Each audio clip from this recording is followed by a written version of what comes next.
បាទសូមជំរាបសួរបងប្អូនទាំងអស់គ្នាទាំងក្នុងនិងក្រៅប្រទេសហើយដែលបានមើលការ live របស់ខ្ញុំនៅថ្ងៃនេះប្រធានបទដូចខ្ញុំបានជម្រាបអញ្ចឹងខ្ញុំលើកឡើងនៅពីរចំណុចតើកម្ពុជាយើងបាត់បង់ទឹកដី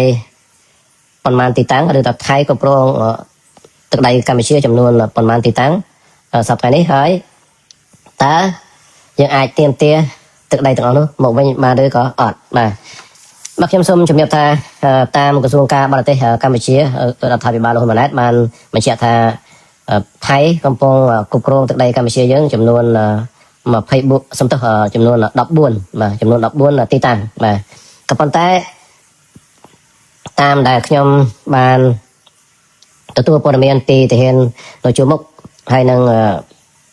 លក្ខខណ្ឌរបស់ក្រសួងការពារជាតិសំទោសក្រសួងការបរទេសកម្ពុជាផងដែរហ្នឹងដាក់មកចូលគ្នាទៅគឺខ្ញុំរកឃើញថាកម្ពុជាយើងបាត់បង់ចំនួន28ទីតាំងមានន័យថាថៃកំពុងគ្រប់គ្រងទឹកដីកម្ពុជាយើងចំនួន28ទីតាំងមិនមែនចំនួន14ទីតាំងឬ14តំបន់ដោយដែលរដ្ឋាភិបាលលោកហ៊ុនម៉ាណែតបានលើកឡើងនោះទេបាទហើយទីតាំងទាំង28ហ្នឹងគឺខ្ញុំនឹងជម្រាបជូនបាទដូច្នេះបើគិតអ្វីដែលខ្ញុំបានទទួលព័ត៌មាននេះពីទាហាននៅជួរមុខនេះគឺគុណទាំងពីរបើគិតពី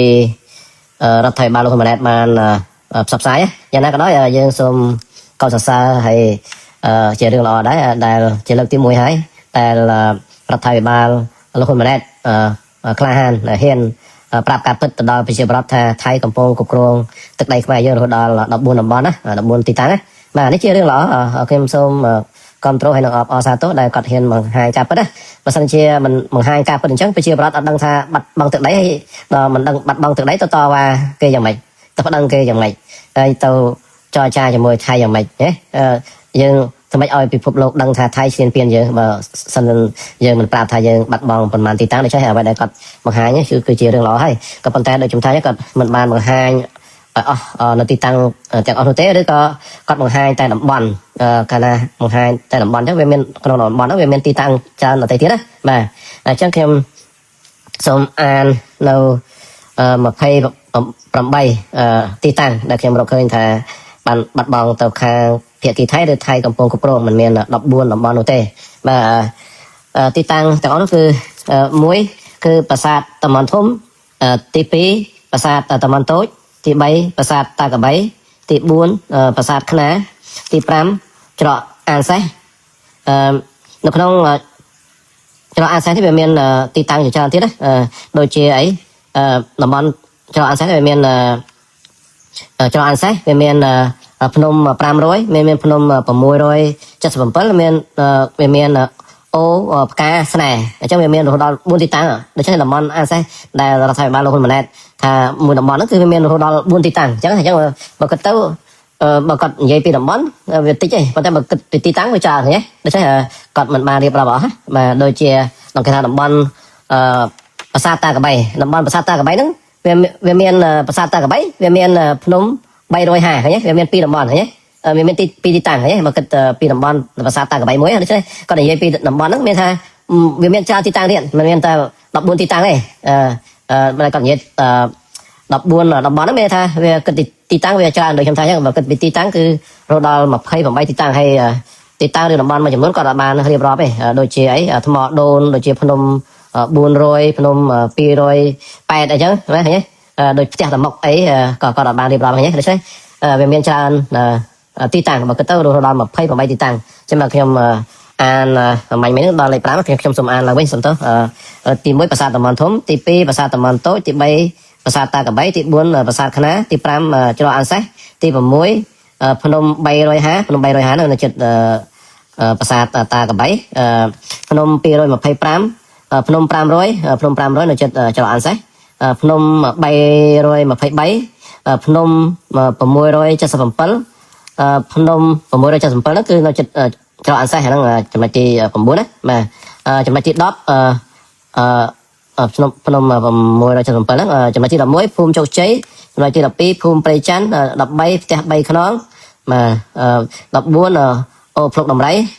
15តំបន់ច1 16ថ្មដា17ភ្នំត្រប់18ថ្មដូន19អូស្មាច់ មុំ3បាទមុំ3ហ្នឹងគឺបាត់មួយផ្នែក21បឹងត្រកួន22ភ្នំ400 23ភ្នំ284 24ផ្ទះតាមុកនេះគឺនៅតំបន់ចំតែបោះស្បោបាទនៅខេត្តព្រះវិហារ25អូផ្កាស្នេហ៍26តាថៅ27ជប់អង្គុញ28ជោគគ្រោះបាទដូច្នេះសរុបទៅគឺកម្ពុជាយើងបាត់បង់រហូតដល់28ទីតាំងបាទមិនមែន14តំបន់ដោយក្រសួងការបរទេសបានបញ្ជាក់នោះទេបាទចុះច្រើនណាស់បងប្អូន28ទីតាំងនេះបើគិតទៅវារាប់រយទៅរាប់ពាន់បាទគីឡូម៉ែត្រការ៉េបាទយើងបាត់ទៅថៃហើយតំបន់ដែលកម្ពុជាយើងអាចរក្សាបានគឺមានចំនួន11ទីតាំងបាទ11តំបន់11ទីតាំងនោះគឺទី1ចំតែទី2បោះស្បោទី3ភ្នំត្រប់សំទោសភ្នំត្រប់អីមិនភ្នំត្រប់សំទោសភ្នំខ្មោចទី3ភ្នំខ្មោចបាទភ្នំត្រប់គឺបាត់ហើយបាទទី4ភ្នំ330ទី5ប្រាសាទព្រះវិហារទី6 5មករាទី7វេរន្ទ្រីទី8តាសឹមទី9ចាក់ច្រែងទី10ភ្នំតងោល11បង្គោល8បាទគឺទៅយើងអាចរក្សាបានតែ11ទីតាំងយើងបាត់រហូតដល់28ទីតាំងបាទខ្ញុំថាយើងបាត់ច្រើនជាងដែលរក្សាបានណាអាហ្នឹងគឺគិតតែតំបន់ដែលច្បាំងគ្នាឬតំបន់ដែលផ្ទុះអាវុធណាតំបន់អត់ផ្ទុះអាវុធអត់ច្បាំងគ្នាយើងអត់លើកមកនិយាយនោះទេបាទហើយមុនសង្គ្រាមក៏យើងបាត់ដូចជាថៃគ្រប់គ្រងទឹកដីយ៉ាងដែរដូច2/3នៃកោះកុដប្រាសាទសដប់កក់ឬផ្ទះសំណុកឬក៏ផ្ទះក្រហមឬក៏គេហៅថាផាមួយដែងនៅចិត្តប្រាសាទព្រះវិហារហ្នឹងយើងអត់ដល់បញ្ចូលទេអានោះវាបាត់យូរហើយបាទបាត់មុនទឹកដីដែល28តំបន់ឬ28ទីតាំងដែលខ្ញុំបានរៀបរាប់ហ្នឹងបាទខ្ញុំសួរថាតើការបាត់បង់ទឹកដីទាំង28ទីតាំងនេះយើងអាចនឹងទាមទារបានមកវិញឬក៏អត់ហើយបើសិនជាបានតើមធ្យោបាយណាដែលអាចទាមទារបានមកវិញបាទខ្ញុំនឹងបកស្រាយបន្តិចទៀតប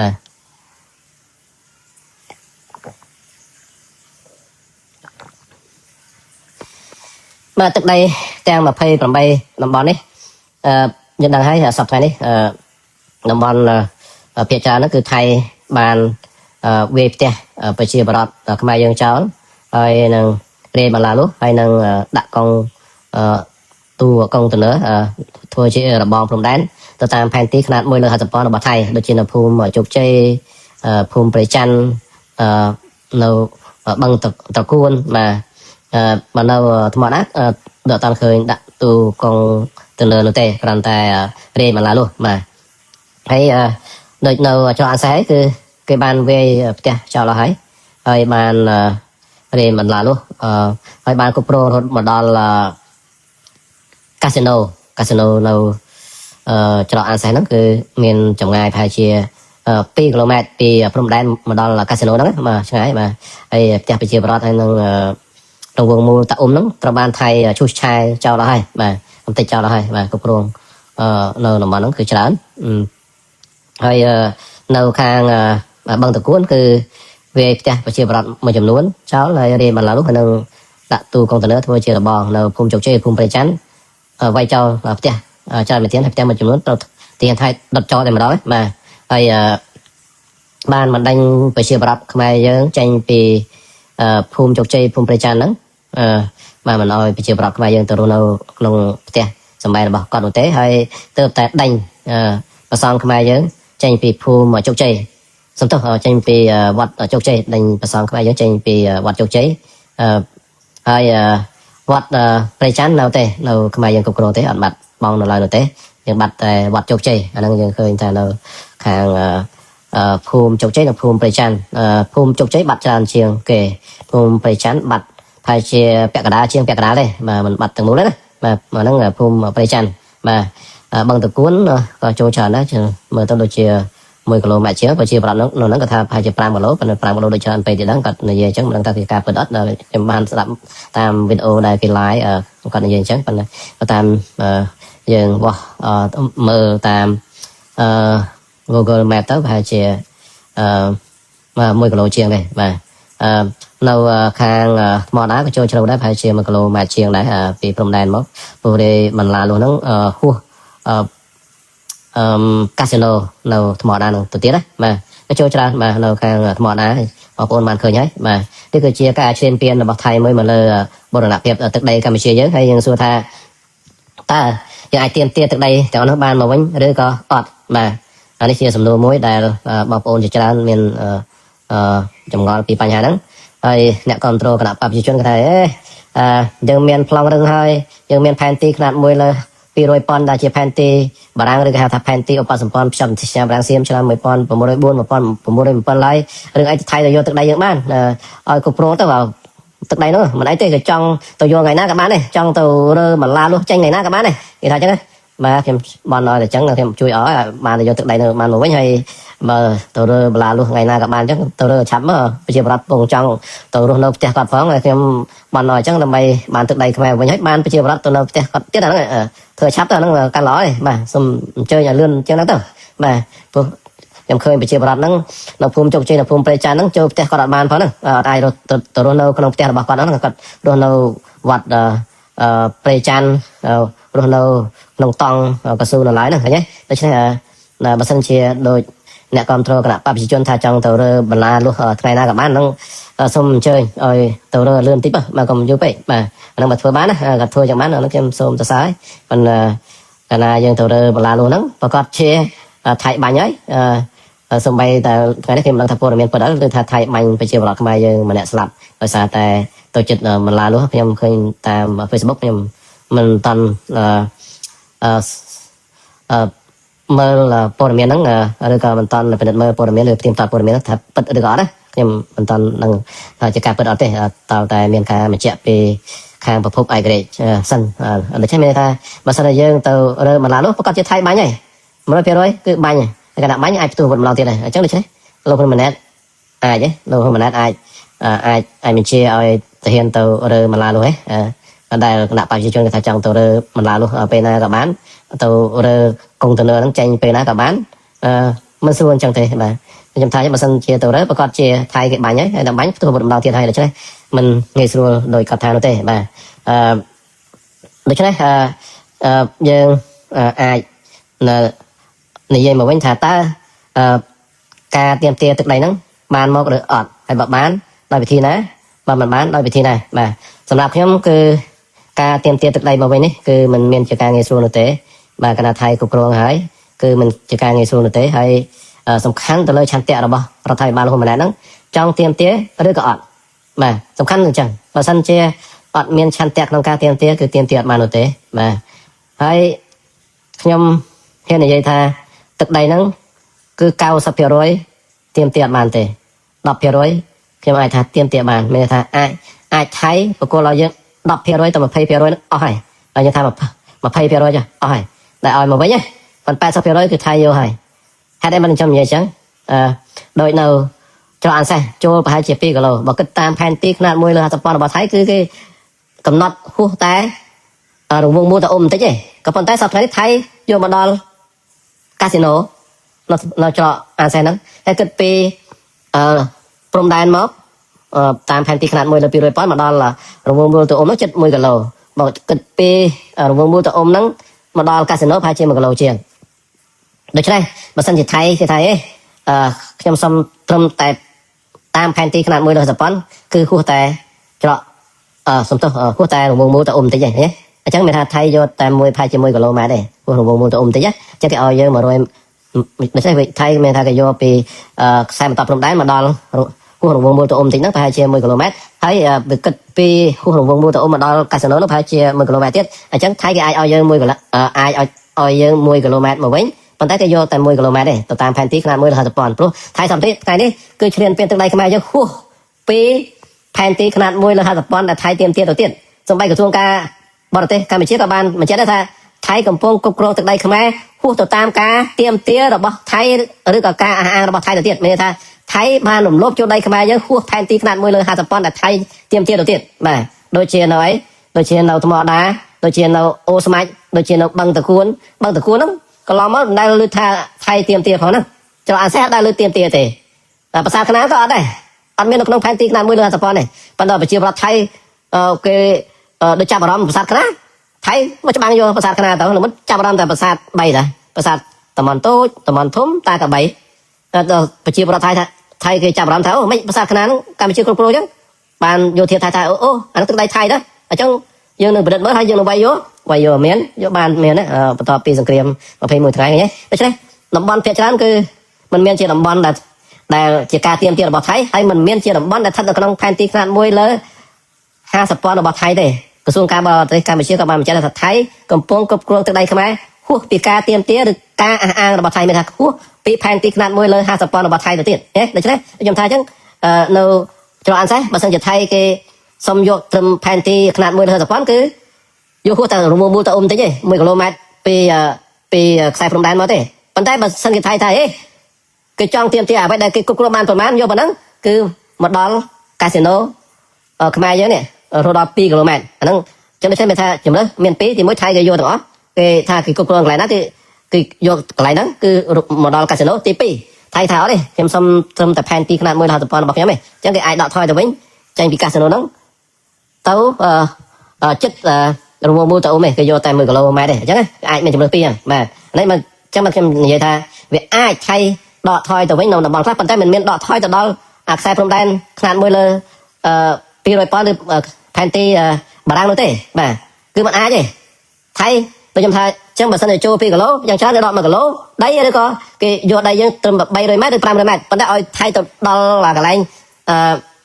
ខ្សែព្រំដែនខ្នាតមួយលើ200ប៉ុណ្ណហ្នឹងมันអាចទេมันអាចជាដាច់ខាតអាហ្នឹងណាហ្នឹងចាំចឹងហើយចាំមើលអ្វីដែលខ្ញុំនិយាយជាការពិតឬអត់បាទដូច្នេះតែថៃមកគ្រប់គ្រងនៅកាស៊ីណូចំនួន3កាស៊ីណូអូស្មាច់គឺមានកាស៊ីណូលំហេងអង្គញាលំហេងហ្នឹងញ៉ាលីចុងផាត់កាស៊ីណូនៅច្រកអនសេះកាស៊ីណូគេមិនដឹងជារបស់ណាឬគេថាជាកាស៊ីណូរបស់អង្គញាទីភិបខ្ញុំមិនច្បាស់ដែរប៉ុន្តែដឹងកាស៊ីណូខ្មែរយើងហើយទី3កាស៊ីណូថ្មដែរបាទនៅខេត្តពោធិ៍សាត់បាទអញ្ចឹងដែលថៃគេសំអាងថាគេមកគ្រប់គ្រងកាស៊ីណូទាំងអស់ហ្នឹងគឺគេមកបង្ក្រាបបាត់ល្មើសនៃការឆបោកតាមអនឡាញប៉ុណ្ណឹងជារឿងរបស់ថៃជាលេសរបស់ថៃដើម្បីឈ្លានពានទឹកដីខ្មែរយើងទេប៉ុន្តែអាហ្នឹងគេយកលេសអញ្ចឹងណាបាទថៃគេសំអាងអញ្ចឹងប៉ុន្តែដូចខ្ញុំថាអញ្ចឹងនៅពេលដែលគេយកលេសចំណុចហ្នឹងហើយគេអាចនឹងបន្តមកគេថាគេបង្ក្រាបបាត់ល្មើសនៃការឆបោកអនឡាញហ្នឹងបានហើយនៅកាស៊ីណូហ្នឹងអញ្ចឹងគេអាចដកថយទៅវិញកាស៊ីណូទាំង3ហ្នឹង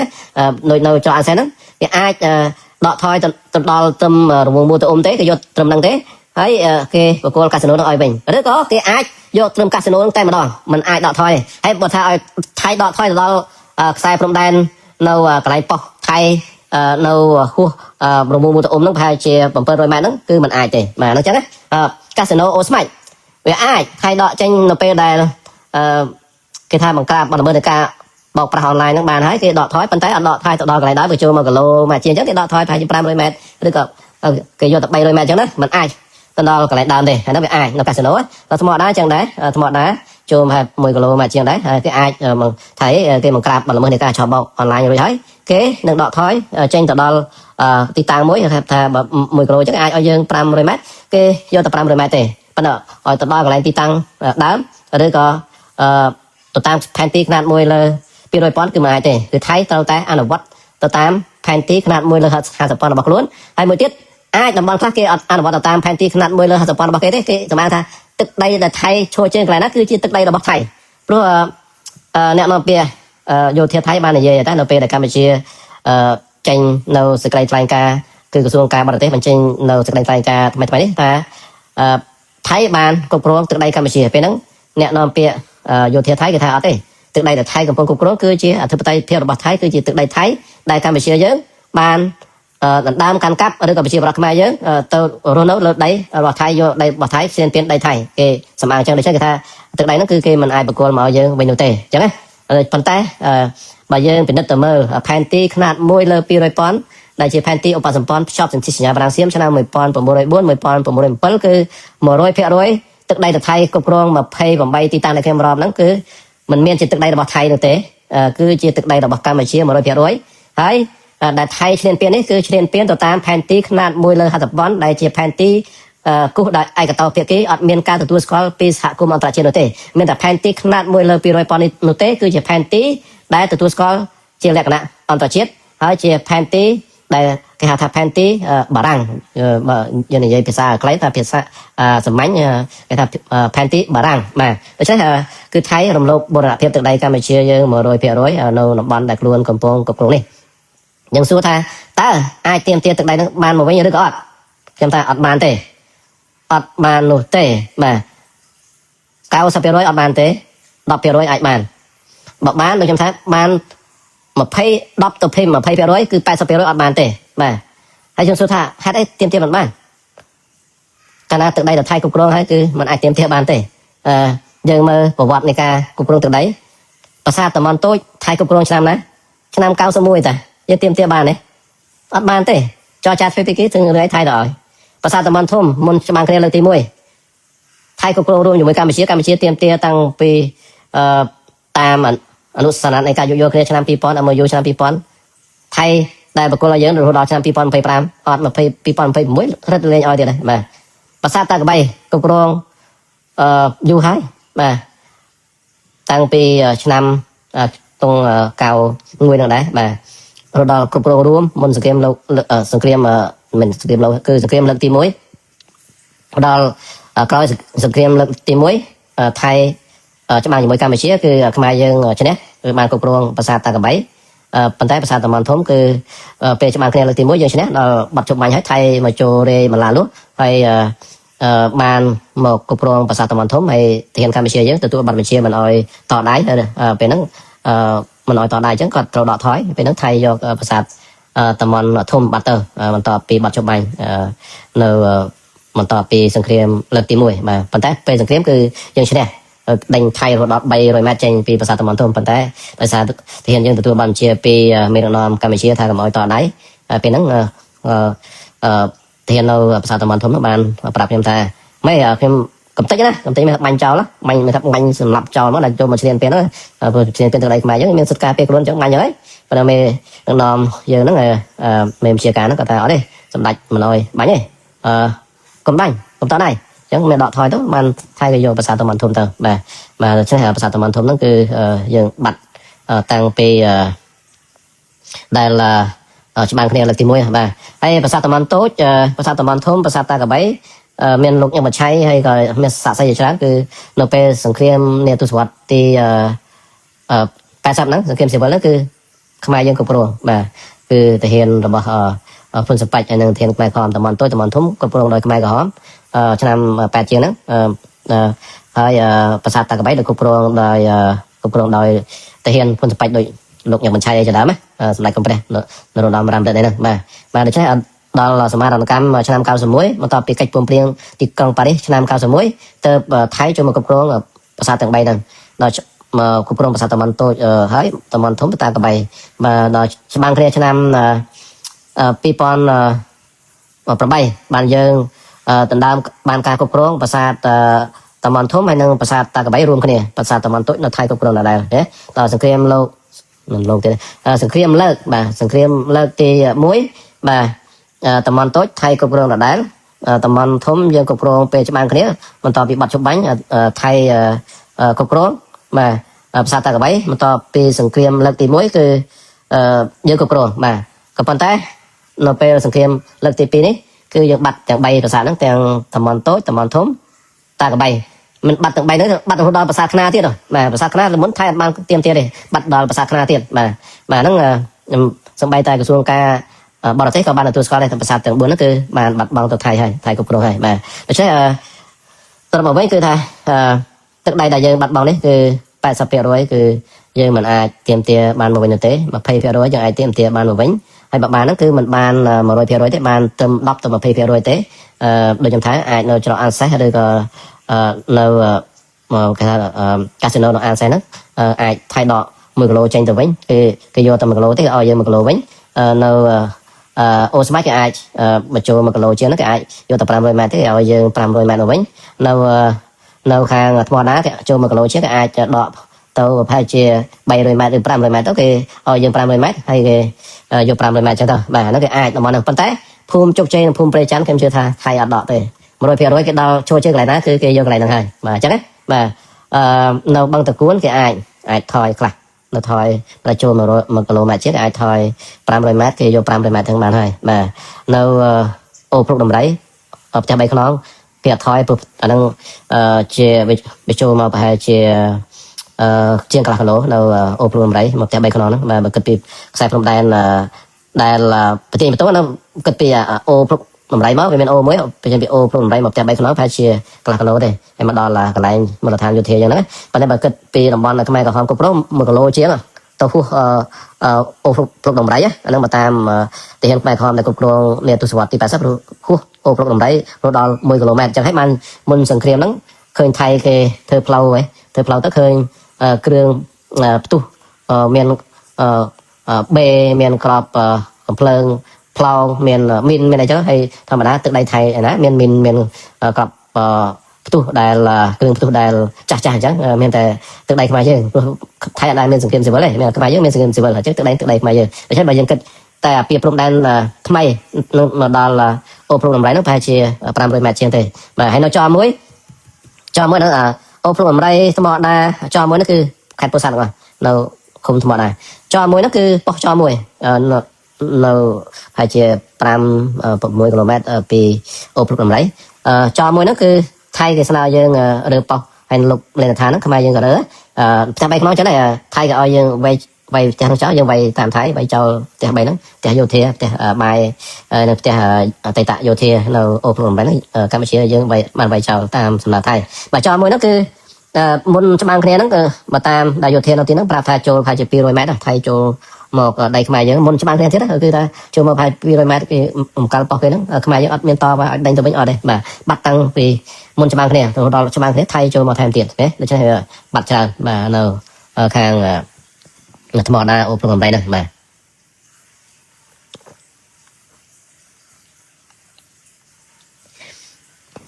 tôi thấy là em bò mà bên xong tôi này là đấy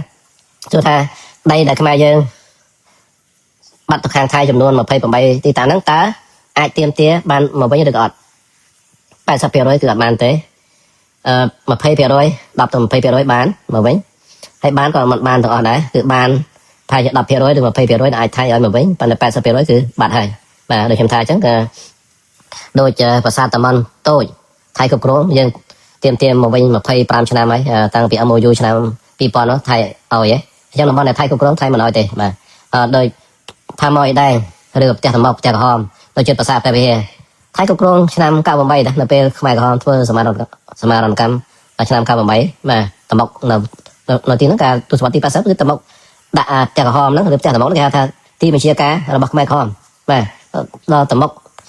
ធ្វើសមារណកម្មឆ្នាំ98ឬក៏ចុះចាញ់ឆ្នាំ98ហ្នឹងគឺបាត់ផ្ទះក្រហមហ្នឹងកម្ពុជាចរចាអត់បានទេហើយដល់ច្បាំងលើកទី2នេះកម្ពុជាយើងបានផ្លោងទៅផ្ទះក្រហមហ្នឹងផ្ទះក្រហមហ្នឹងយើងមើលឃើញហ្នឹងតាBM21បាញ់ខ្ទេចហើយ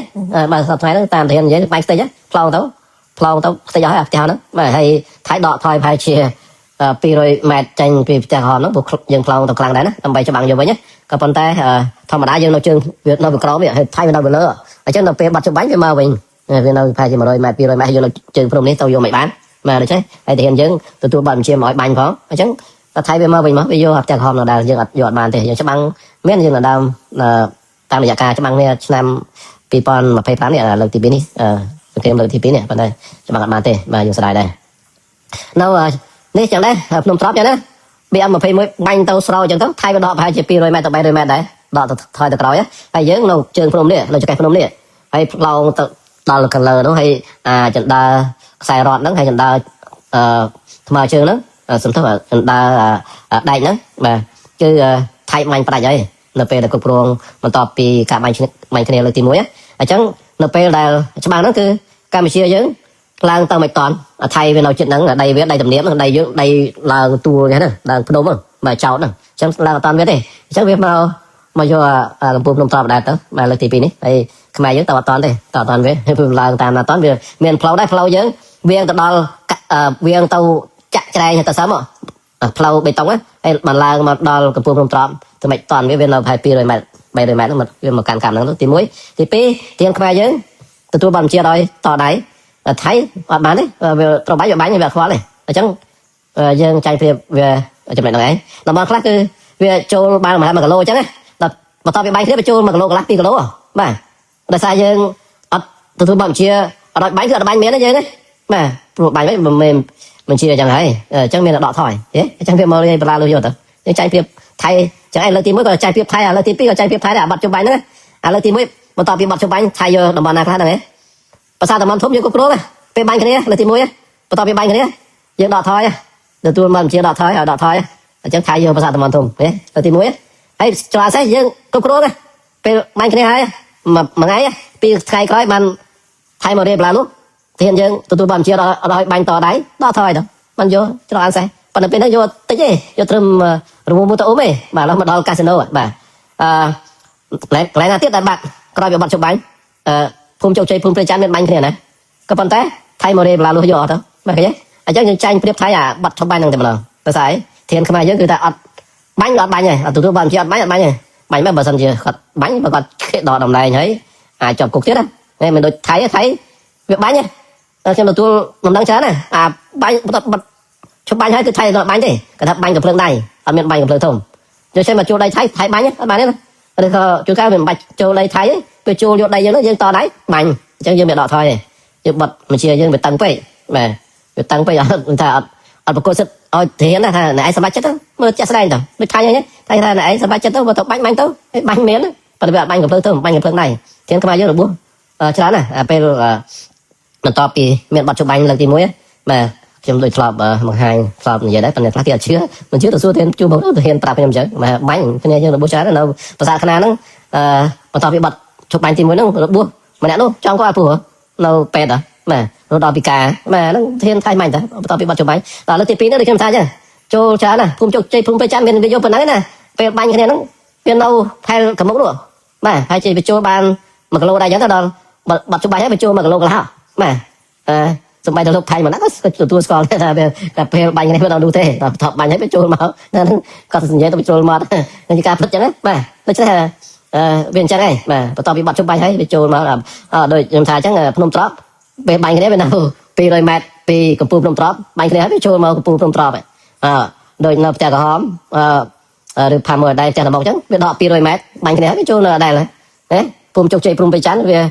cái bánh cái này về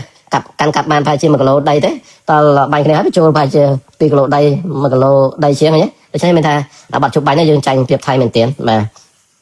được cho em làm một bánh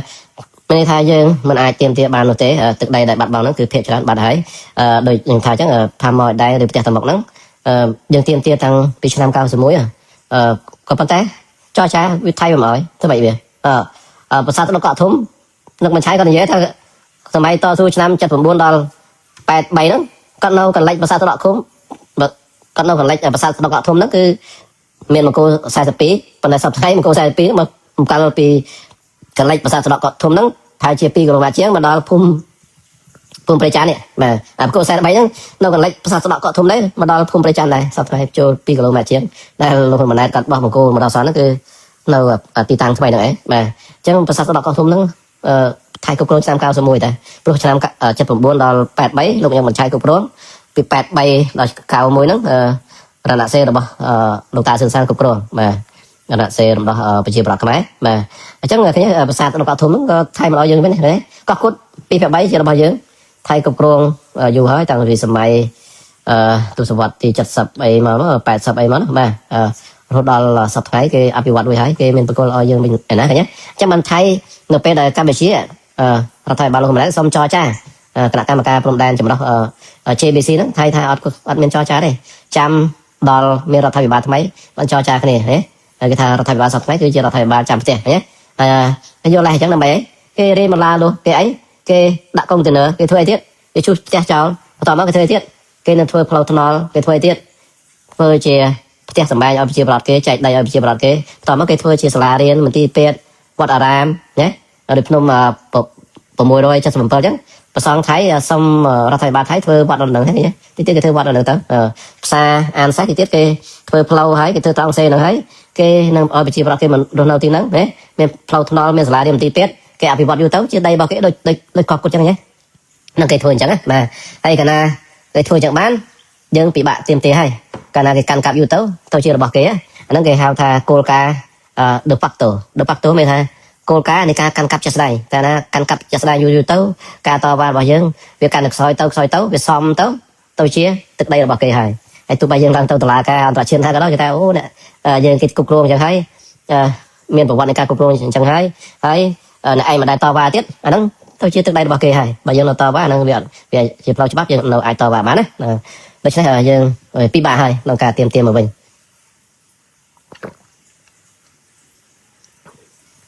ប៉ុន្តែយើងសួរថាតើមានមធ្យោបាយក្នុងការទៀមមកវិញឬអត់មានបាទហើយសួរថាបើទៀមឈ្នះអត់បើឡើងទៅតុលាការយុត្តិធម៌អន្តរជាតិ ICJ ឈ្នះហើយសួរហេតុអីមិនខ្ញុំថាបាត់ទៅហើយវាមិនអាចទៀមមកបានដែលខ្ញុំនិយាយមុនហ្នឹងថា 80% គឺអត់បានទេវាខ្ញុំតាមសឹងតែ 100% អត់បានទេ 100% អត់បានទេបាទខ្ញុំនិយាយថា 80% ខ្ញុំនិយាយឲ្យច្រើនទៅប្រាប់ 80% នោះខ្ញុំនិយាយឲ្យច្រើនទៅថាអត់បានទេប៉ុន្តែខ្ញុំសឹងតែនិយាយថា 100% អត់បានទេបាទហើយបើបានខ្ញុំថាចឹងបានត្រឹម 10% ទៅ 20% ទេអត់អាចបានដល់ 100% ទេបាទហើយហេតុអីបានជាអត់បានបាទខ្ញុំនិយាយចឹងព្រោះលោកហ៊ុនម៉ាណែតលោកហ៊ុនសែននឹងមិនប្តឹងថៃទៅកាន់តុលាការយុត្តិធម៌អន្តរជាតិ ICJ នោះទេលោកហ៊ុនសែននិងលោកហ៊ុនម៉ាណែតមិនប្តឹងថៃទៅកាន់សហប្រធាននៃកិច្ចព្រមព្រៀងសន្តិភាពទីក្រុងប៉ារីសឆ្នាំ 1991 នោះទេតុលាការយុត្តិធម៌អន្តរជាតិ ICJ ខ្ញុំឲ្យ 10 ទៅ 20% អាចកាត់ប្តឹងប៉ុន្មានដល់ទេខ្ញុំថាឲ្យ 1% កាត់ប្តឹងប៉ុន្តែសឹងតែ 100% អត់ប្តឹងទេ ICJ អត់ប្តឹងទេចាំមើលអត់ប្តឹងទេបើកិច្ចព្រមព្រៀងសន្តិភាពទីក្រុងប៉ារីសឆ្នាំ 91 គឺ 100% អត់ប្តឹងទេម្ដងហើយចឹងសួរថាបានរបៀបម៉េចនៅពេលអត់ប្តឹងផងហ្នឹងធ្វើម៉េចបានទៅចរចាធ្វើពីគេចរចាងាប់ទៀតមិនបានផងអាហ្នឹងយើងនិយាយភាសាអាក្រក់តិចបាទចរចាឲ្យស្លាប់ទៀតក៏មិនបានផងធ្វើភាគីចរចាតាមរយៈយន្តការគណៈកម្មការព្រំដែនចម្រុះ JBC ចរចាតាមរយៈគណៈកម្មការព្រំដែនទូទៅGBC 100% អត់បានទេដូចខ្ញុំថាអញ្ចឹងកន្លងមកយើងចរចាសុំយកប្រាសាទតាម៉ុនធំមកគ្រប់គ្រងផ្ដាច់ថៃអត់ឲ្យចរចាយកប្រាសាទតាម៉ុនតូចដែលថៃគ្រប់គ្រងឲ្យថៃអត់ឲ្យចរចាយកភ្នំក្រហមឬក៏ផ្ទះក្រហមឬផាមួអដែងឬផ្ទះតមុកនៅចិត្តប្រាសាទពេលវាថៃអត់ឲ្យតំបន់ដែលថៃគ្រប់គ្រងឲ្យថៃមិនឲ្យទេ 100% ចរចាធ្វើពីគេឲ្យងាប់ទៀតឬក៏ឲ្យស្លាប់ទៀតមិនបានជាដៃខាតណាតែអីវាឲ្យគ្រប់គ្រងតំបន់ហ្នឹងហើយបើសិនជាថៃយកព្រមទៅតាមផែនទីខ្នាត1 លើ 200 ប៉ុនឬឯថៃចាំបាច់ធ្វើសង្គ្រាមជាមួយកម្ពុជានាំចំណាយទាហានគេអស់រាប់រយនាក់ទេបើសិនជាថៃយកព្រមទៅតាមផែនទីខ្នាត1 លើ 200 ប៉ុនឬឯថៃគេចំណាយក្របចំណាយលុយក្នុងមួយថ្ងៃប្រហែលជា$100 លានជាងដើម្បីច្បាំងជាមួយកម្ពុជាទៅអីគេមិនព្រមបោះបកគោទៅតាមផែនទីខ្នាត1 លើ 200 ប៉ុនហ្មងទៅចរចាគ្នាទៅវាមិនស្រួលគេសុខចិត្តចំណាយជីវិតកងតបគេលុយកាក់របស់គេប៉ុណ្ណឹងគេមិនអោយទឹកដីយើងមកវិញទេនៅពេលដែលលោកហ៊ុនសែនលោកហ៊ុនម៉ាណែតមិនព្រមប្តឹងថៃទៅកាន់តុលាការយុត្តិធម៌អន្តរជាតិ ICJ ហើយនឹងសហប្រធាននៃកិច្ចព្រមព្រៀងសន្តិភាពទីក្រុងប៉ារីសឆ្នាំ 1991 ចាំបានខ្ញុំនិយាយថាដីដែលថៃគ្រប់គ្រងទាំង28ទីតាំង 100% អត់បានទេចាំមើលបងប្អូនជឿខ្ញុំអត់បាន 100% អត់បានទេបើបានមកវិញគឺខ្ញុំថាបានមកវិញបានត្រឹម 10 ទៅ 20% ទេបើថាថៃចូល1គីឡូថៃអាចដក500 ម៉ែត្រឬក៏អាចដក700 ម៉ែត្រឲ្យយក300 ម៉ែត្រទៅវិញអាហ្នឹងច្រើនអាហ្នឹងយ៉ាងច្រើនហើយបាទអត់បានទេចុះចំណុះថាមានបានទេចុះចំណុះណាមួយទៀតមិនបានទេបានធ្វើម៉េចលោកហ៊ុនសែនលោកហ៊ុនម៉ាណែតចុះចេញពីតំណែងទៅចាំខ្ញុំថា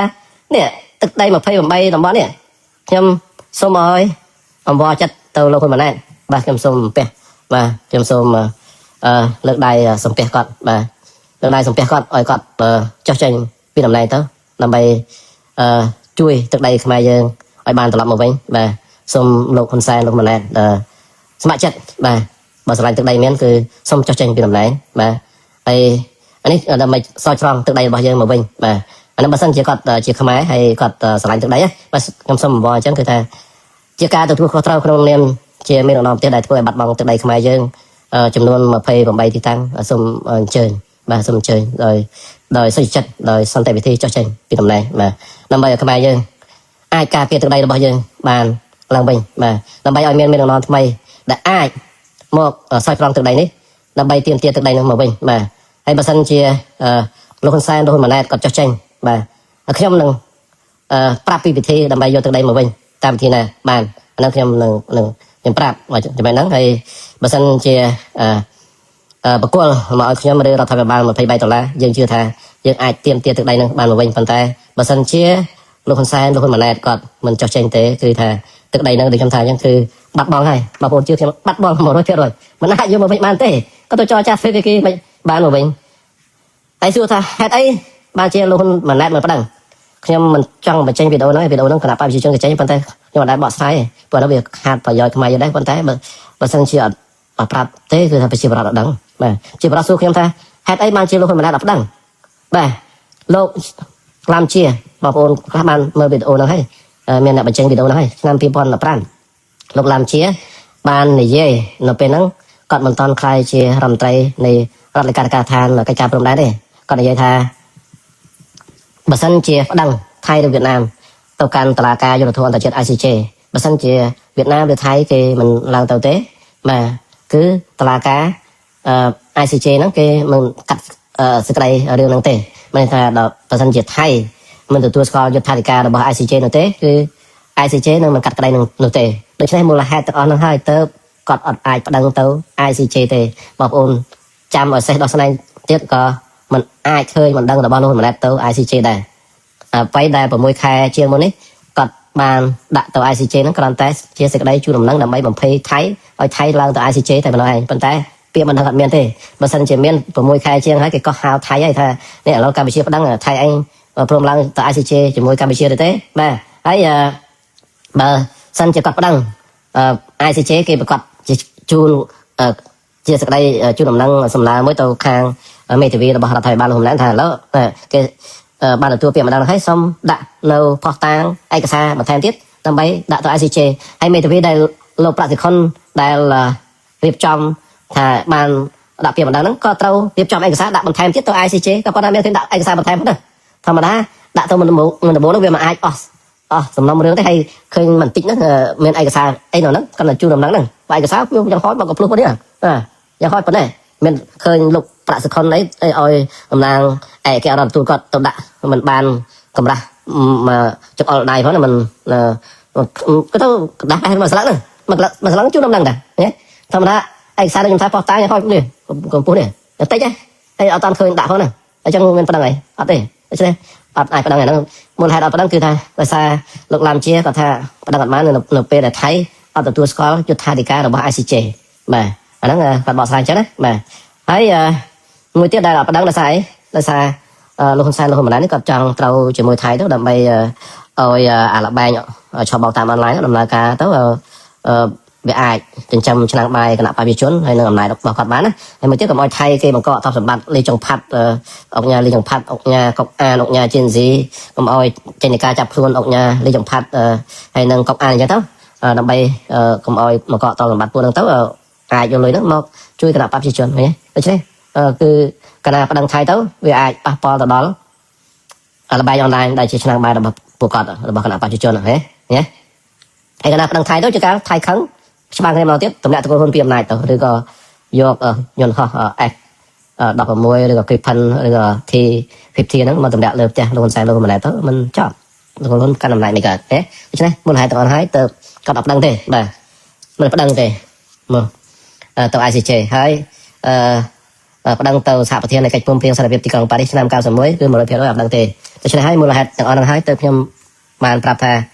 มันអាចទៀមទាទឹកដីនឹងបានមកវិញទេតាមរយៈការចរចាទ្វេភាគីមិនបានទេបាទអត់ទេដូច្នេះទឹកដីនឹងគឺបាត់ហើយបើសិនជាបានមានមធ្យោបាយណាខ្ញុំនឹងប្រាប់ចំណុចហ្នឹង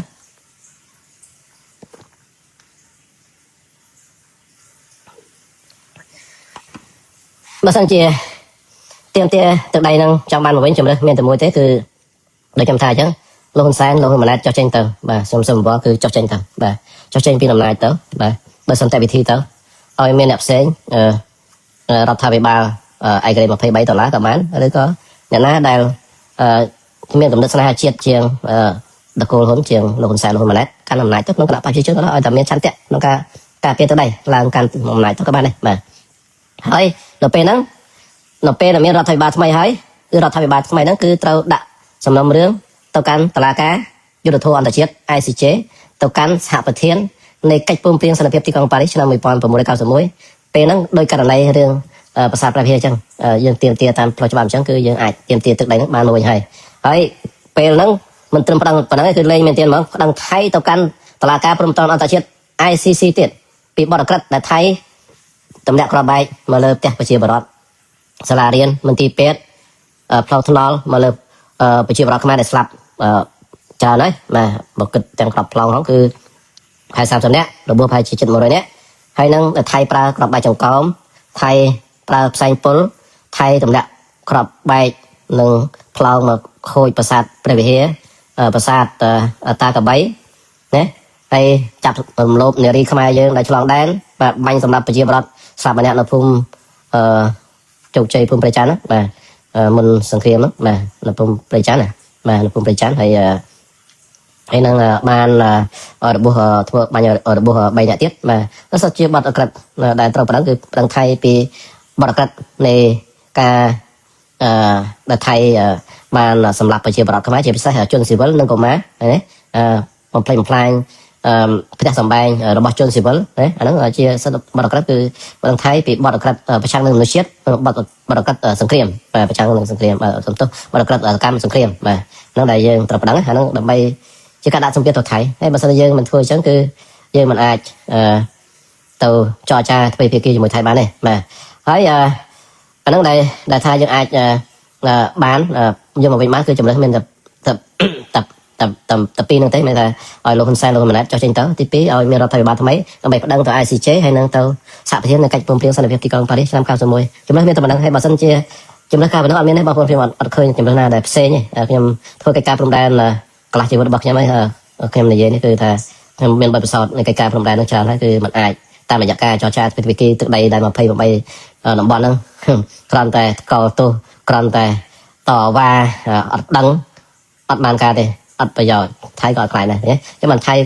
នៅថៃហ្នឹងគឺខ្លាចលោកសំរងស៊ីដែលលោកសំរងស៊ីនេះរដ្ឋាភិបាល$23នេះដែលកំពុងរៀបចំមិនដឹងប្រឹងថៃទៅកាន់តុលាការព្រមទាំងអន្តរជាតិ ICC នេះឃើញថៃខ្លាចហ្នឹងពុះថៃខ្លាចណាស់ព្រោះធម្មតាទេបងប្អូនចៅគឺខ្លាចច្បាប់ណាខ្លាចតុលាការណាបាទទៅនិយាយជាមួយចៅអីតចរចាជាមួយចៅអត់ខ្លាចទេប៉ុន្តែប្រើប៉ូលីសប្រើតុលាការគឺចៅខ្លាចតែម្ដងណាចឹងអញ្ចឹងថៃនឹងរៀបចៅអញ្ចឹងជួយទឹកដីយើងចៅអញ្ចឹងខ្លាចណាងាឡើងទៅ ICJ នេះរឿងទៅតុលាការយុត្តិធម៌អន្តរជាតិនេះពួកបទពិសោធន៍ចាញ់នឹងភាសាព្រះវិហារឬទៅហ៊ានទេអញ្ចឹងបានថៃគេអត់ទទួលស្គាល់ចិត្តថាធិការរបស់ ICJ ណាដោយសារអីប្រើផែនទីខ្នាត1លើ50ប៉ុណ្ណដែលលោកសែនថាផែនទីចៅហើយដល់យើងប្រើផែនទីខ្នាត1លើ200ប៉ុណ្ណដែលជាផែនទីឧបសម្ព័ន្ធភ្ជាប់សន្ធិសញ្ញារាំងសៀមឆ្នាំ1907ហើយតាមអនុសញ្ញាទីក្រុងវីយ៉ែនឆ្នាំ1969គឺច្បាប់អន្តរជាតិគេតម្រូវឲ្យប្រើមរតករបស់អាណានិគមមានថាបើឯងស្ថិតនៅក្រោមអាណានិគមរបស់អង់គ្លេសត្រូវយកមរតករបស់អង់គ្លេសជាអ្នកកំណត់បើសិនជាស្ថិតនៅក្រោមអាណានិគមនិយមបារាំងគឺបារាំងជាអ្នកកំណត់ព្រំដែនហ្នឹងបារាំងគឺកំណត់កន្លែងណាគឺយកកន្លែងហ្នឹងហើយមិនថៃគេអាហាងថាគេអត់ដឹងរបស់បកគោព្រំដែនហ្នឹងបារាំងធ្វើតែម្នាក់ឯងគូសផែនទីតែម្នាក់ឯងអត់ណានិយាយចឹងបារាំងហ្នឹងគៀបសង្កត់ស្ដាយគេឲ្យសញ្ញេ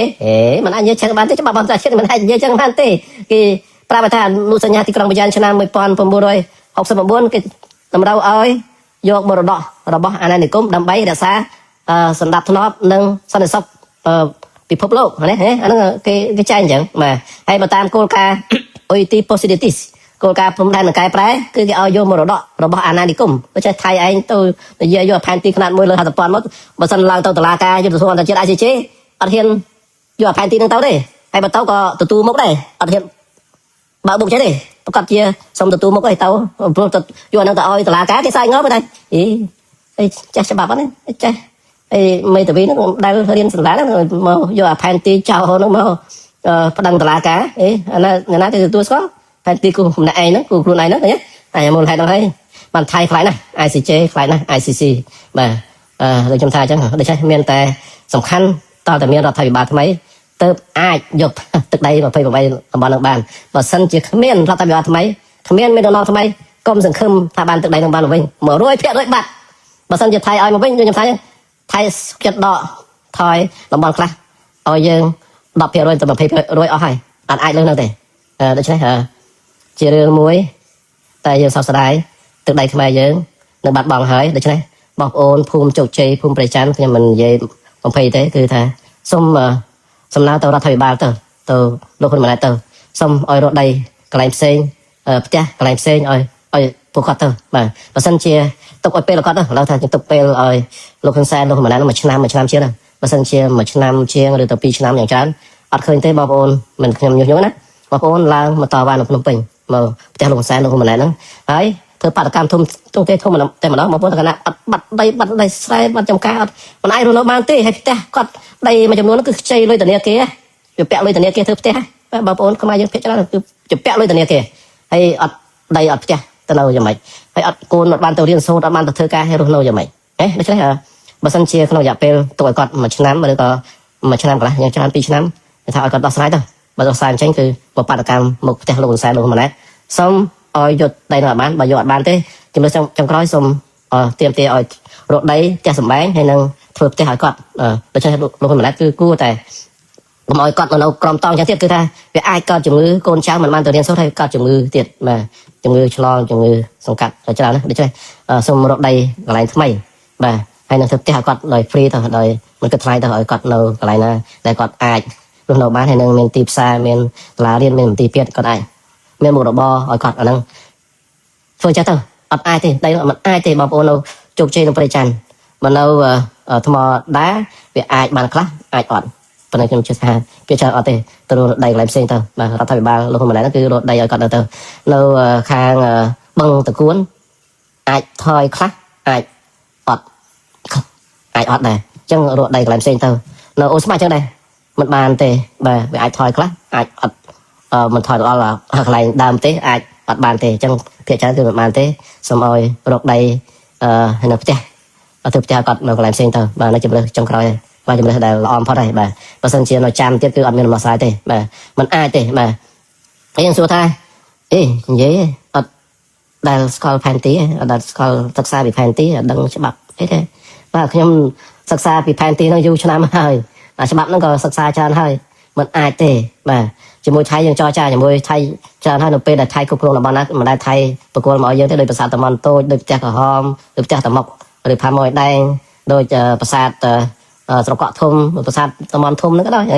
តំបន់នៅទីទៀតថៃគ្រប់គ្រងឲ្យថៃមិនឲ្យទេបាទហើយជាមួយវៀតណាមដូចគ្នាដែរយើងជាមួយថៃអ្នកថាខ្លះថាជាមួយថៃយើងមានផែនទីខ្នាត1លើ200,000ណាជាប្លង់រឿងអីហើយនំកណ្ដាលអង្គការសហជីវជាតិរឿងអីយើងមិនទៀមទៀតយកទឹកដីនោះមិនបានមានតែប្លង់ហ្នឹងថៃមិនទទួលស្គាល់មានតែផែនទីហ្នឹងយើង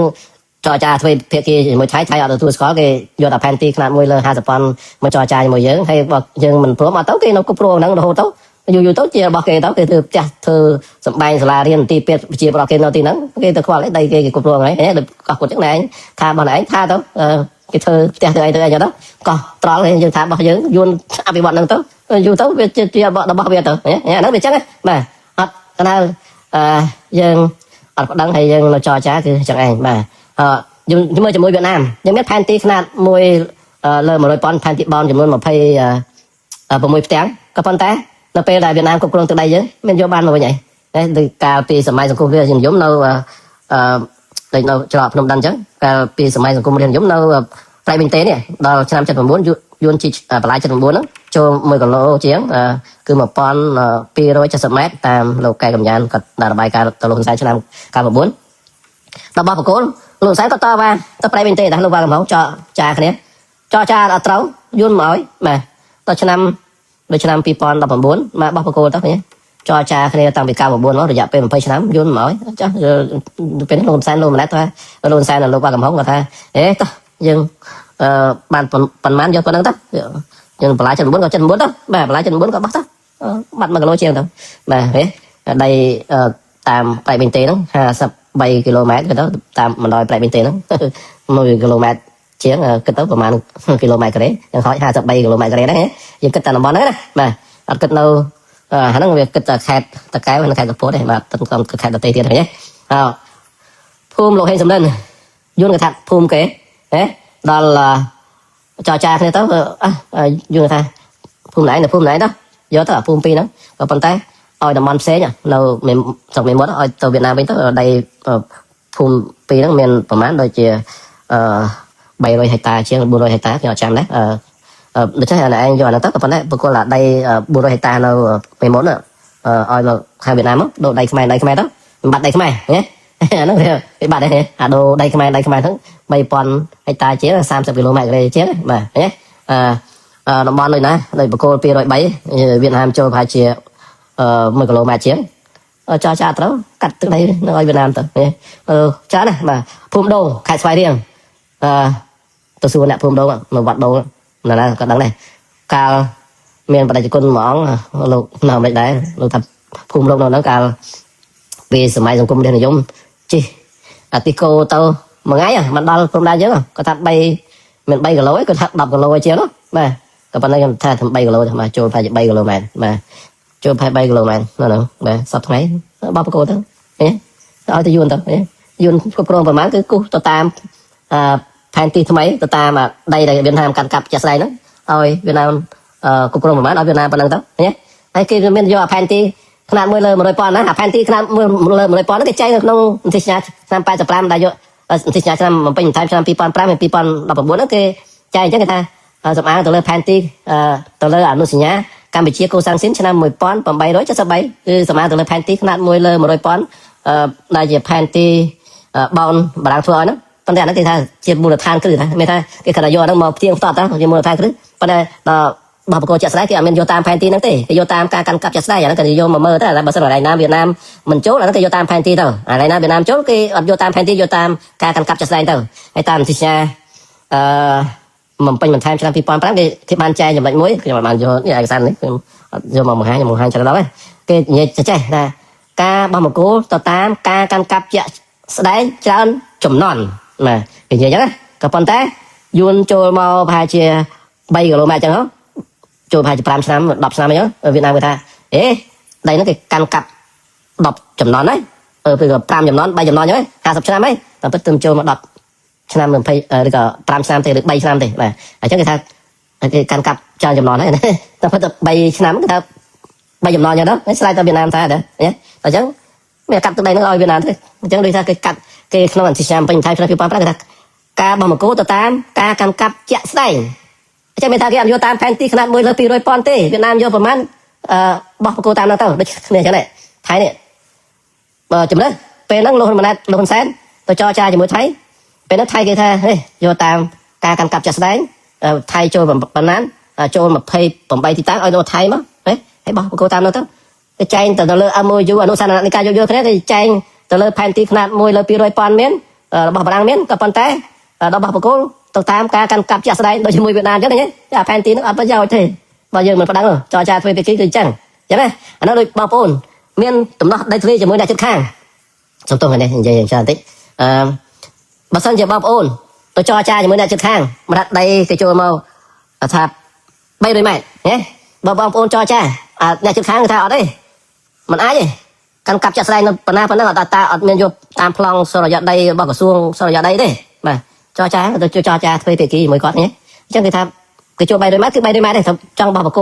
เธอมังโกดอกบองเธอดอกบองจ้ะเอาcáiใบโดยมัดต้องแล้วใบยังจอจ้าเคยติกี้จังไงพอแต่บอกโกลานตัวตลาดกันอับจังไงคือเราโยตามพลองดอกบอง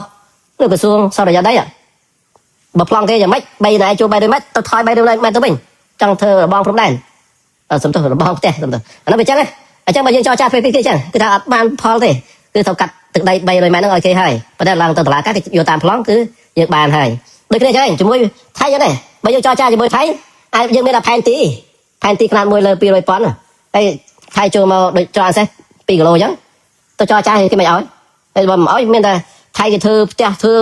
โลทานอยู่ตู้มันทุนโดยโลคนแซนโลคนมาแล้วจะก็จอโลคนแซนกับจอจ่ายมวยเวียดนามเนี่ยทุนเวียดสตอว้าเวียดนามมาน้อยจังอยู่ต้อง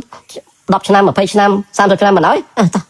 បងប្អូនឲ្យទៅបោះឲ្យដូចជាមួយវៀតណាមទៅបោះទៅកាត់ឲ្យគេហ្នឹងកាលយើងចរចាពេលពីគេចឹងបងប្អូនគេមែនថាយើងតថ្លៃគ្នាសុំគេជួនកាលចូល2 គីឡូម៉ែត្រចឹងថាខ្ញុំសុំរបស់សុំ2 គីឡូម៉ែត្រហ្នឹងថៃមកឲ្យទេតោះឥឡូវខ្ញុំសុំ1 គីឡូមកnóiអញ្ចឹងខ្ញុំសុំ500 ម៉ែត្រអញ្ចឹងបើថៃគេចិត្តល្អគេអាចឲ្យយើង500 ម៉ែត្រឬ300 ម៉ែត្រហ្នឹងបើគេមិនចិត្តល្អគេយកទាំងអស់ទៅប៉ុន្តែបើយើងឡើងទៅតឡាដូច្នេះអាផែនទីហ្នឹងអត់ប្រយោជន៍ចរចាហ្នឹងซึ่งถ้าอดประโยชน์មានថាអត់ប្រយោជន៍ซึ่งถ้าអត់ប្រយោជន៍ព្រោះថាគេបំព្រមគេយកតាមផែនទីขนาด 10 លើ 50 ប៉ុនយើងយកផែនទីขนาด 10 លើ 200 ប៉ុនវាដូចជាអត់ប្រយោជន៍អញ្ចឹងអានេះយើងមិនថាមានប្លង់រឹងហើយយើងទៅចរចាគឺឲ្យអត់ប្រយោជន៍អញ្ចឹងសំខាន់គេអត់ព្រមគេកាន់កាប់ដីហ្នឹងចាក់ស្ដែងបើយើងកាន់កាប់មិនអីទេប៉ុន្តែបើគេកាន់កាប់ចាក់ស្ដែងគឺដូចអត់ប្រយោជន៍អញ្ចឹងអត់បានការទេ tôi nhầm thay cho cha mới này chụp khang mấy nhá bạn làm tàu là cá thì đôi ọt bây giờ cha phong đại ban vì sao giờ đây nó phong đấy cái đây ọt bắt bây giờ đi cho cha phong nó cho cha ngọt tiếp còn man này mới này chụp khang này bạn làm tàu là cá bạn nhé đôi khi này chứ thành tí khăn môi lơ pi đôi pon nhưng cho cha chỉ mới thay ở ngọt tiếp thay mà nói không khả năng bị phá tiếp xa còn mình ôi tê bạn làm tàu là cá ai xí chế bên nó khi mà ở thành tí ở nơi này chắc thay anh chỗ đây cái pi km thôi đấy thôi đây ở đây người ta phải như này bò là anh tranh cái đây ấy mình anh bắt tam sao còn lắm cái ai đang tàu còn một xa xong ông ca sao chỉ chết sao cũng mong đợi chết tao mấy ấy đọ thay pi xong rồi chết của bọn ông ca sao chỉ chết đôi năm học pi chắc là tranh cái đây nó phải phải chứ đấy là chứ trong thay tao đọ thôi đấy nó được trên mấy thằng vừa nay dương lan tàu là cá cứ dương vô ạp long đứng đằng cứ mấy thằng được thành tí khăn môi lơ pi đôi pon là cá thì cắt tam đằng bàn tay bà dương cho cha thuê pi ký dương vô thay ở cái nào mình thay hình bà bịa còn thay về bướm cứ thay đôi ọt bà giàu chẳng đôi chăm thay chứ vô ạp long đứng tôi cho cha thì môi nhà trực hàng dương from một tôi đầy dương nấng đôi ọt bà giàu cha ạp long đứng đằng và được cái này chắc thành tí khăn môi lơ pi đôi pon đứng tôi cho cha thì môi thái đôi ọt bà giàu chẳng bà thay về ạp bướm hay bởi việc căn cặp từ đây nó hay bởi vì căn cặp từ đấy nó bị mấy tỷ mà đôi à panty khăn môi lơ một con chỉ môi Việt Nam chứ cho cha thuê thì kia Việt Nam căn cặp từ đây nó Việt Nam prom đang thuê Việt Nam thì mình là cặp từ đây nó đầm đầm tụm nó bao cô là hai đôi luôn sang cả thời giờ đâu mà nó mình là chẳng này bắt đầu bà đang tại chế về không cái này chẳng chẳng bà bôn thầy là bao nhiêu này trong tổ đời là luôn cao cả ban đây mình panty khăn môi lơ pi rồi pon plong răng mình lâu mình chỉ đặt lại khai cái số bao đúng người ta ý lục sầm đấy riêng tràn đấy chết đằng tràn đấy được bao nhiêuวันđấy riêng bị panty riêng bị chấp bạc bị tràn đấy hay từ như thay cái là thay cho mà chẳng việc bắt đấy từ đây nó vô ăn mình thế hay chết bà chết panty ấy thế ấy tôi không cho bên chẳng bao giờ đang tôi bao giờ mà bán tôi cho cha mình bán thì bà tôi sẽ là chấm đấy để chấm thay chẳng men tại môi thếคือลงคนซ้ายลงคนมาแล้วcho tranh tấu hay miền nó non mấy cái đang tàu can ICC hay năng xạ thiên này cái pum riêng sang là tiền công Paris năm cao số mối nó dương bàn từ đây nó mà bên này đây mối tiết xua tha nó mơ Ukraine mới đại Russia trên tiền Ukraine nó ban đòn bài ấy nó hàng cát từ đây tiền cát này Ukraine nhé xua tha tiền tiền ban rồi nhé ban thế mà hay đây là Russia vô nó ban Crimea tiền tiền từ đây ban rồi nhé ban thế nhé hay nó miền on dạ chiết cái cao tu Russia hay ở Úc cái chui cùng chum triên hay là ở Mỹ nhé cái sao làm đấy ở Mỹ có chui chum triên chui ở vút tiết chui lôi cạ tiết nhé nó tiền từ đây bán nhé cho tầm lòng chưa nhé sông bay tầm miền bát tê na môi chân đây có Việt Nam đã chia tầm còn phép đây có mật đại thèm nó có mình đây có tổ Thái mình đây control Campuchia đường chủng luôn trong đây nó rồi ấy dân tiền mà bán ở miền sạt của mình tại trên Nam 10 cầu thủ Thái đây có đã toàn là cam người Thái phải không? Đấy đôi riêng từ đây Ukraine có miền mà to bị bán ai cái pi Russia năm cao số muối đó thế có cái miền Plong đang bảo cái miền Panty bảo cái đấy hay đồng con ông ca sạp chỉ chưa được thế đấy rồi ấy đây Russia nó để vô đây Ukraine bán nhé hai đấy bán chia Ukraine mình ai tiền từ đây đang bán thế cái là sao Russia cho băng cục đó ở trong đất Thái cho băng cục đó để chơi tiền từ đây là Russia chuyên tiền nó mình bán thế hả đó đấy còn phong tái cho cha cái đấy lục tám ơi cắt từ đây từ đó đó tôi Russia làm bay đôi dọc sân đẹp để chơi thay cái để chúng ta chẳng cứ prom đan là thay chuyên tiền đấy từ đây giờ mà phải bay làm món đấy luôn sang luôn mà đấy nâng cho cha làm bay cắt từ đây nó tôi thấy làm bay đôi dọc sân đẹp nó làm lại nhé làm bay thôi chop đó đây chúng ta là đôi chúng ta ở bây giờ pel mà lai pel là đọc mà phải làm tới bây giờ block lên chơi chắp đây chúng mình Việt Nam như thế vô một bố thì chơi chắp đấy là vô tất sạch anh mình là nào to quá luôn sáng cắt từ đây nó ở Việt Nam thôi đây cái này đây là lối chơi chưa chắp bây giờ chúng ta mà chấm non bây chấm non tiến tới một vài chấm non nó giờ nó sập vào tới chấm non có máu người ta cái vô tăng chấm non ao ai nữa hả chẳng tất tầm mãi mà phải bay làm bón nó cái tất chẳng nhẹ tất chứ cái ai nhẹ nó dẹp về đập mà phải năm tiền này làm năm tiền này làm cho cái tục mà chấm non tiền tới đó là chấm non cô luôn mà lại tới cái cắt ơi thầy thêm cắt ơi thầy ai chấm non muốn sập ai chấm non coi đấy tôi làm sao chưa chạm mà thế từ đây chứ từ đây mới Việt Nam chứ chấm non muốn cái chưa chạm là non giờ làm sao chưa chạm mà hắn luôn sang cắt ơi Việt Nam to quá nhé to quá thì tôi nó trong cục và màn nè thì mày nó mà màn đấy màn đây với đấy màn trầm trọng cục tiết giờ nhé thế là được chúng ta chứ mà chấm non tiết rồi được ai tam đập sang tiết mà to vào tới cái chạm đặc cúc phun trục chì phun phê chắn là thà bật đây bật sai trong cái đó thì là to quá người ta chọc người ta có bật chiến rồi còn nhung rồi còn trả chó cái ai chập đặt cục tao chẳng mình là tao vào tiếp mình cắt từ đây nó thay rồi mà anh mình xem được đây mà ấy nó pe là cho ban kia nó đồng bọn chỉ chan bàn bật bóng bọc ôn mà chúng nó thay đấy bàn chia dương tranh sân khiêm thay nó tranh nó vừa bật bóng từ đây dương tràn đấy rồi xa tại đặc trong bàn này về chúng người thì nó chung một nó cứ drone bà drone ăn thì mới drone nó như tranh drone mà drone mà thay nó cứ drone ăn từ khi là drone lẹ là bay về nó cứ một bốc tăng xe bao nhiêu nó sập thì hiện dương tràn là xa hình drone nó tranh là xa hình drone mà drone thay tràn hay dương drone ăn từ khi bao nhiêu mình tích tuổi cầm phơi mạnh drone nó còn mình tích tuổi mà đại trắng dương tranh hình drone nó mới thua này mà lòng từ xa thay mình drone tràn chiến hay cầm phơi mạnh drone có kia miên là dương cầm phơi mạnh drone tích tuổi cầm drone nó có tích tuổi đại trắng dương tranh hình drone nó thì mùi thì pi dương tranh là xa thay tầm đạกรอบใบปียนเขาดอกมวยเราพนมปีรอย8 4chứ tầm đạm mà là chỗ đôi tập bèo nhé mà hay thiên qua dưới tram này mà đấy để thấy tầm đạmกรอบใบปียนhọ nó còn tập việc thì phí hay giờ anh mình sầm này mấy luôn sáng còn uất tham mình sầm này mấy nó tập mà tam để cái tập chúng tham mình là buôn kêu hay mà hay một kêu nó mình tập buônกรอบtiết là để cho bánh người kẹt người cắt tục cà phê tiệt con để cho mình cà phê chia bọt mình cà phê thì hiện là chung một đấy nhé ở trong chấm ăn mấy cái này cái anh mình còn phơi bánh rồi giờ anh men hoa chầm bằng thay men hoa chầm bằng rồi đòi phải chất sập đường chiến giờ sân bay tàu mới ọt nó tranh phù mê tranh lao đại on đại là coi nhiều nhớ phần đây men hoa nhé đấy tranh là sao ọt men hoa chầm bằng này mà tranh mà tiếp từ cầm phơi plau kì cầm phơi plau banh mau lần sau tao xe bà này dương ở đọt thoi cứ tiền dương slap cho nên mà chẳng biết mình ở đọt thoi mà cho mình dương bật nó bon chả đấy mà nhưng tranhคืออดยนต์ห่อฉมังอดโดรนอดเมียนกำเพลิงบังตำแหน่งยนต์ห่อคือสมัยเมฆพวกเรื่องประปอนการเปลี่ยนได้หรือไงนั่นคือเรื่องสำคัญให้สเปียอย่างตอนก็สเปียบนtranh cái tiềnสเปียบยังเอาตำเนิบไปเกตำเนิบให้ชามอย่างเยอะให้กำเพลิงยังมาจำนวนต้องอาคานักบังมันจ้องตัวอาคาคุยกัดบังเยอะถ้าบังtranh nó làกำเพลิงta đo chặt tức á mà chắc là về bà chứ nè nó chiaปัญหามือที่ไทยภาษาแต่บนแสงการนำนายยังแสงสับชนะมันก็มันก็มีนำเปิดปุ่นรวยปะปุ่นนิยมกูซานิยมมาจังวิสัยโยเทียนั่นคือซอยเหมือนเตี้ยก็ก็แต่มันกลายเป็นแม่คนนี้มันก็เปิดเรื่องวิสัยโยเทียตุบจมูกไทยชนะปีปอนใบหอยเราชนะปีปอนเราพร้อมเกย์เพื่อตุ่มเนื้อประกามโยเทียบอกเกย์เมียนก็คือบุญเราเมียนโตรเนี่ยเราชนะปีปอนไปพร้อมเมียนโตรจังcáiคลังเยอะเลยซาจังได้ยังนี่หล่นแสงก็ตุบขมายnàyตุบปุ่งเรื่องวิสัยโยเทียเนี่ยจังก็ตุบปุ่งเรื่องนำใบกาเปียตึกใดให้ก็ดูทั่วซ้อนถ้าก่อนนึกสมานแต่ไทยใบก็มันนึกแต่ไทยใบกาไปเชียร์ซะจังบางก็บานเตรียมเอากรองเลยแต่ตอนโยเทียเยอะจังโยเทียเยอะเป็นเอากรองเท่บานเอากรองมาจำนวนมาซาสับประชนถ้าเป็นรัฐไทยบานลงแซนช่วยนะเนี่ยนั่นก็เชียร์กับซอยได้มาให้ปะปุ่นนิยมนี่ครั้งนี้ให้เคยทากับปุ่นนึงได้กองท็อปกับปุ่นนึงแต่กรองมองอะไรผมแปะเอากรองหมวกกาเปียสมเด็จเปียกรุ๊ปชดก็ทำแบบเมียนมันกับเพลย์và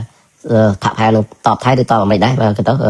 cái thằng mình tọt mày đấy tọt xem tọt thay đấy bằng pẹt còn bằng rẽ hay là bớt tụm lớp miền tây nó không bằng rẽ thì miền nó chỉ đàn thì miền nó có xuống cà phê thế nhé anh nói bây giờ là top cứ là top xong đẹp kìa cho thiệp cái cái tranh pi còn bằng rẽ nhé nói chia bánh hai môi đây đây giờ anh bàn team luôn là bàn phần đường bị sai vô thế trong cái trong mạng nó thôi giờ tranh thay tràn ôi trong lần mới tiết đây ta bị đăng tại ICC trong lần mới tiết cứ tại ai tiêm vào bán cứ cho băng này vô mà mình băng từ đây vô mà mình bây giờ mơ cầm lăng đại dương cho băng mà pay 10 ថ្ងៃនេះគឺมันអាចthayទេចឹងច្បាំង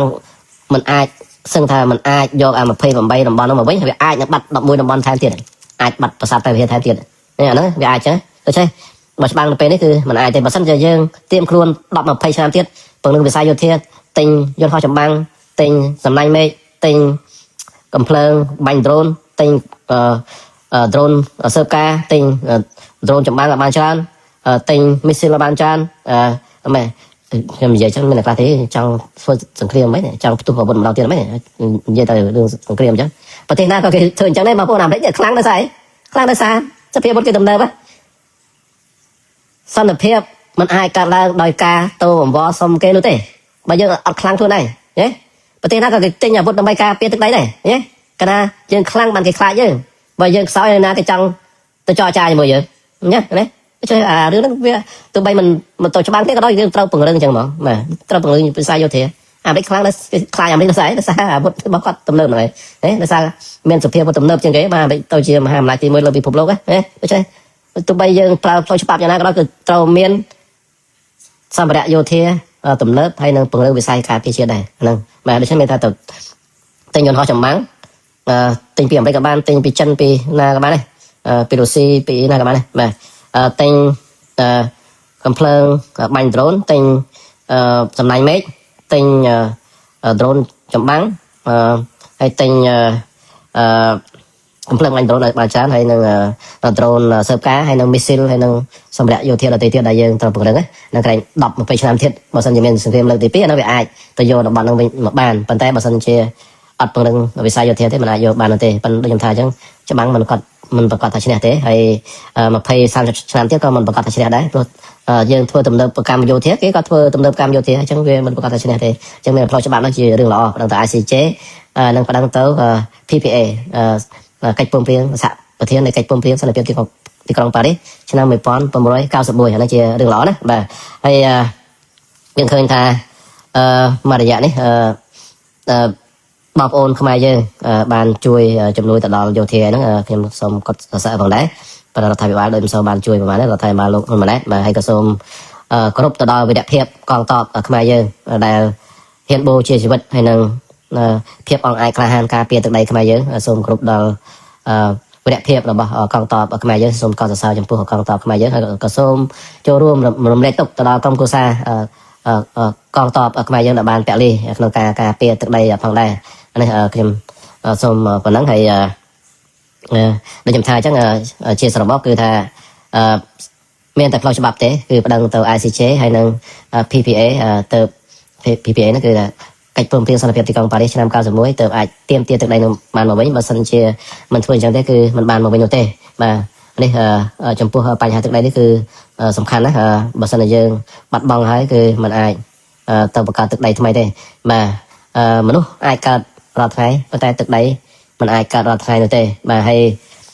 ពាក្យអរគុណសន្តិភាពហ្នឹងបាទវិជាប្រដ្ឋឥឡូវនេះស្ដាប់ទៅដូចគេថាមិនចូលដូចជាឯងបាទគេថាបើសាច់ជូរគេថាអំឡន់ញ៉ាំទៅវាខ្លាញ់ច្រើនពេកបាទវាញ៉ាំទៅអត់មានថាឆ្ងាញ់អីទេគេថាវាញ៉ាំមិនចូលបាទដូច្នេះមានថាពាក្យអរគុណសន្តិភាពហ្នឹងគួរឈប់ប្រើទៅព្រោះមានសន្តិភាពឯទៀតបើថៃយកទឹកដី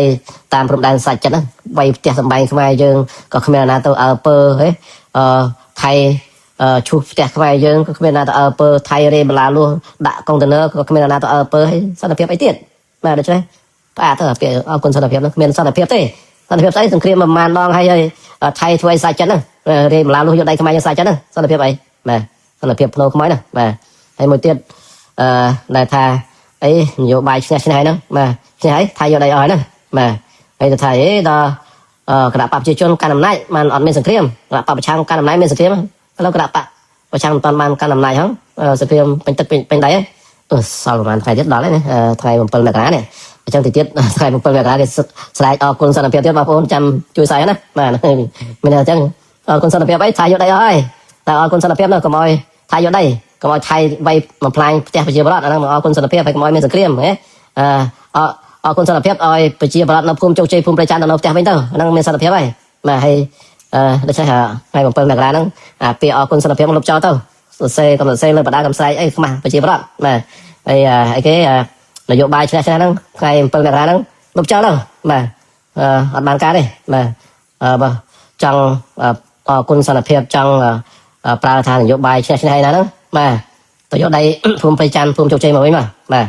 ឲ្យប្រជាប្រដ្ឋទៅនៅភូមិជោគជ័យភូមិប្រច័ន្ទវិញបាទយកដៃខ្មែរ28ទីតាំងមកវិញបាទហ្នឹងខ្ញុំក៏អរគុណសន្តិភាពដែរខ្ញុំក៏ថាអូលន់សែនហ្នឹងគឺអស្ចារ្យណាស់បាទប្រើនយោបាយឆ្នេះអស្ចារ្យមែនយកដៃពីថៃបាន28តំបន់មកវិញប៉ុន្តែបើយកមិនបានទេចុះចេញទៅបាទកុំអួតទៀតបាទអាហ្នឹងនិយាយខ្លីចឹងណាបាទដូច្នេះច្រើនមកហើយបងប្អូនខ្ញុំមិនតាន់អស់សេចក្តីមានរឿងច្រើនក៏ប៉ុន្តែគណៈយូរពេកបងប្អូនធុញដូច្នេះខ្ញុំសូមបញ្ចប់ត្រឹមហ្នឹងហើយនៅពេលក្រោយទៀតខ្ញុំនឹងនិយាយចំណុចណាដែលខ្ញុំអត់បាននិយាយដើម្បីជំរាបជូនបងប្អូនពីបញ្ហាទឹកដីសូមទោសខ្ញុំនិយាយច ច្រើនបន្តិចអត់បានបដោតទៅលើចំណុចដទៃទៀតដែលខ្ញុំក្រុងនិយាយដែរណាបាទដូច្នេះសូមអរគុណនៅខ្ញុំនេះមកជិត12យប់ហើយបាទអរគុណបាទសូមជម្រាបលា